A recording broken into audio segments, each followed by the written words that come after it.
ಶಿವಣ್ಣ, ನೀವು ಎಷ್ಟೋ ಜನ ಡೈರೆಕ್ಟರ್ಗಳಿಗೆ, ಎಷ್ಟೋ ಜನಕ್ಕೆ ನೀವು ಗೊತ್ತಿಲ್ಲದೆ ನೀವು ಹೇಳ್ತೀರ ನನಗೆ ಅವ್ರು ಪಿಕ್ಚರ್ ಮಾಡ್ರು, ಇವ್ರು ಪಿಕ್ಚರ್ ಮಾಡ್ರು, ಅವ್ರಿಂದ ಇದಾಯಿತು ಅಂತ. ನೀವು ಅಷ್ಟು ಜನಕ್ಕೆ ಬ್ರೇಕ್ ಕೊಟ್ಟಿದ್ದೀರಾ ನೋಡಿ. ಕೈ ಕಟ್ಕೊಂಡು ಹೆಂಗೆ ಕೂತಿದ್ದೀರೋ ಮಗು ಥರ.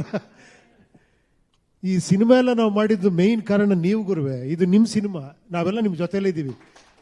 ಯಾಕಂದ್ರೆ ಈ ಸಿನಿಮಾ ಗೊತ್ತಾಗುತ್ತೆ ಕರ್ನಾಟಕದ ಚಕ್ರವರ್ತಿ ಹೆಂಗೆ, ಶಿವಣ್ಣ ಅಂದ್ರೆ ಏನು ಅಂತ. ಗುರುವೆ ದೇವರೇ ಮಾಡಿಸಿರೋದು ಗುರುವೆ ನಿಜವಾಗ್ಲು. ಆ 15-20 ನಿಮಿಷ ನಾನು ಐ ಕ್ಯಾನ್ ಇಮ್ಯಾಜಿನ್, ಅದು ಬೇಡ ಇವಾಗ ಹೇಳೋದು ಬೇಡ, ಅದನ್ನ ಇಮ್ಯಾಜಿನ್ ನೋಡಲಿ ಅದನ್ನು. ತುಂಬ ಅದ್ಭುತ ನಿಜವಾಗ್ಲು. ಯಾಕಂದರೆ ನಾನು ಫಸ್ಟ್ ಸಿನಿಮಾ ಮಾಡಬೇಕಾದ್ರು ಅಷ್ಟೇ, ಅವ್ರು ಹೇಳ್ತಾರಲ್ಲ ಆಗಲೇ ಅವರು ಹ್ಯಾಟ್ರಿಕ್ ಇರೋ ದೊಡ್ಡ ಸ್ಟಾರು, ಏನು ಅವ್ರು ಯಾರು, ನಾನು ಏನೇನೋ ಇಲ್ಲಿಯಾಗ ಏನು ಹೇಳ್ತಿದ್ರು ಕೂಡ ಒಪ್ಕೊಳ್ಳೋರು, ಏನೋ ಒಂದು ಕೇಳಿದ್ರು ಕೂಡ ಸರಿ ಈ ಥರ ಮಾಡಿದ್ರೆ ಚೆನ್ನಾಗಿರುತ್ತೆ ಶಿವಣ್ಣ, ಬಾಮ್ಮ ಅಂತ ಮಾಡೋರು. ಒಂದು ಓಮ್ ಸುಮ್ಮನೆ ಆಗಲ್ಲ ಶಿವಣ್ಣ, ನೀವಿಲ್ದೇ ಇದ್ರೆ ಅದು ಓಮ್ ಅಲ್ಲ. ಅದು ನೀವು ಯಾವಾಗಲೂ ಹೇಳ್ತಿರ್ತಾರೆ ಉಪೇಂದ್ರ ಓಮ್ ಮಾಡೋ, ಉಪೇಂದ್ರ ನಿಮ್ಮ ದೊಡ್ಡ ಗುಣ ಅದು ನೀವು ಸಂಸ್ಥೆ, ಅಣ್ಣ ಅವರು, ಅಕ್ಕ ಅವರು, ವರದಣ್ಣ, ಅದೆಲ್ಲ ಇದ್ದಿದ್ದಕ್ಕೆ ಅದು ಓಮ್ ಆಯಿತು.